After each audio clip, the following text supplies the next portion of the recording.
پھر مجھ سے کہنے لگا تم بڑی خوبصورت ہو. یہ کہتے ہوئے شہادت کی انگلی اور انگوٹھا ملا کے بولا. میں نے کوئی جواب نہیں دیا. میں نے جھاڑو دیا اور کمرے سے باہر جانے لگی تو کہنے لگا اے لڑکی.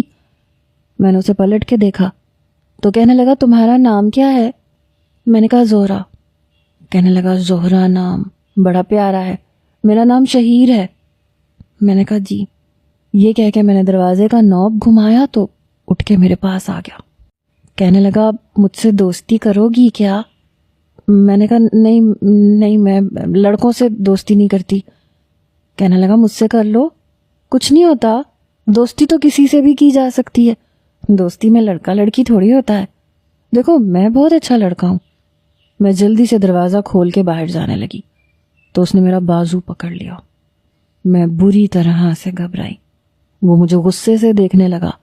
پھر مجھ سے کہنے لگا میری ابھی بات ختم نہیں ہوئی، میں نے تم سے کہا نا مجھ سے دوستی کرو، تو پھر مجھ سے دوستی کرو، چلو جلدی سے ہاتھ ملاؤ ٹھیک ہے.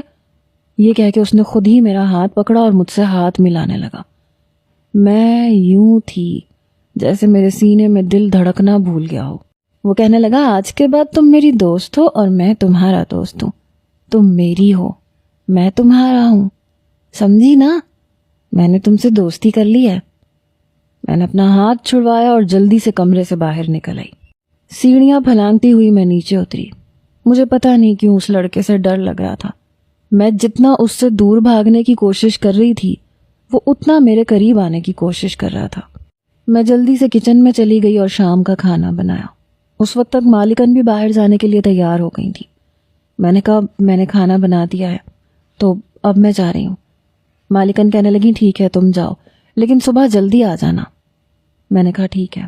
یہ کہہ کے میں جانے لگی تو مالکن کہنے لگی ایسے کرو فریج میں بچا ہوا سالن پڑا ہے وہ اپنے ساتھ لے جاؤ، اب گھر میں جا کے کہاں تم دوبارہ سے کھانا بناؤ گی.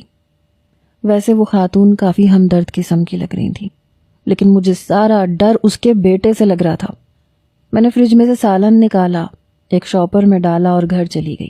میں 6:30 بجے گھر پہنچ گئی تھی. اماں نے جب میرے ہاتھ میں سالن کا شاپر دیکھا تو کہنے لگی یہ تو اچھا ہوا بیگم صاحبہ نے سالن دے دیا، چلو اب میں روٹی بنا لیتی ہوں، تم تو ابھی تھکی ہوئی آئی ہو تو آ جاؤ منہ دھو کے میں تیری بھی روٹی بنا دیتی ہوں. اماں نے روٹی بنائی لیکن مجھ سے روٹی ٹھیک سے کھائی ہی نہیں گئی. کھانا کھانے کے بعد میں نے اپنے لیے 1 کپ چائے بنائی. چائے بھی کیا تھی، بس پورا قہوہ تھا اور 1 گھونٹ دودھ.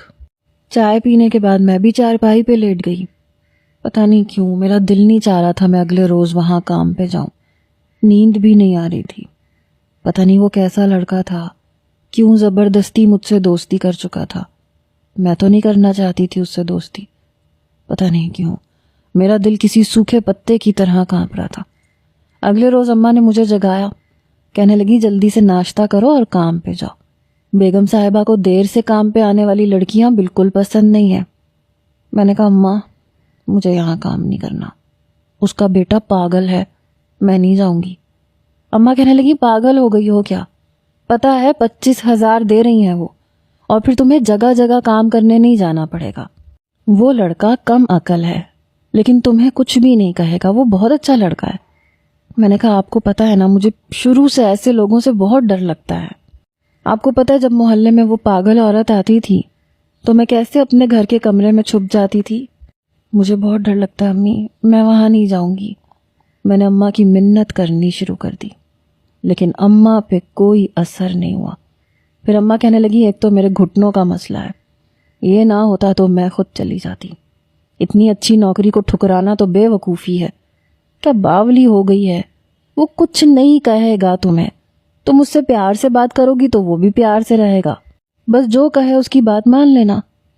پتہ نہیں ہم غریبوں کی مجبوریاں اتنی زیادہ کیوں بڑھ جاتی ہیں کہ نہ چاہتے ہوئے بھی ہمیں وہ کام کرنا پڑتا ہے جو ہم کرنا نہیں چاہتے. میرے ساتھ بھی کچھ ایسا ہی ہوا تھا. اگلے روز جب میں کام پہ گئی تو وہ نوجوان مجھے دیکھتے ہی مسکرانے لگا. کہنے لگا تم آ گئی، پتہ ہے تمہیں میں کب سے جاگ رہا تھا، تمہارا انتظار کر رہا تھا.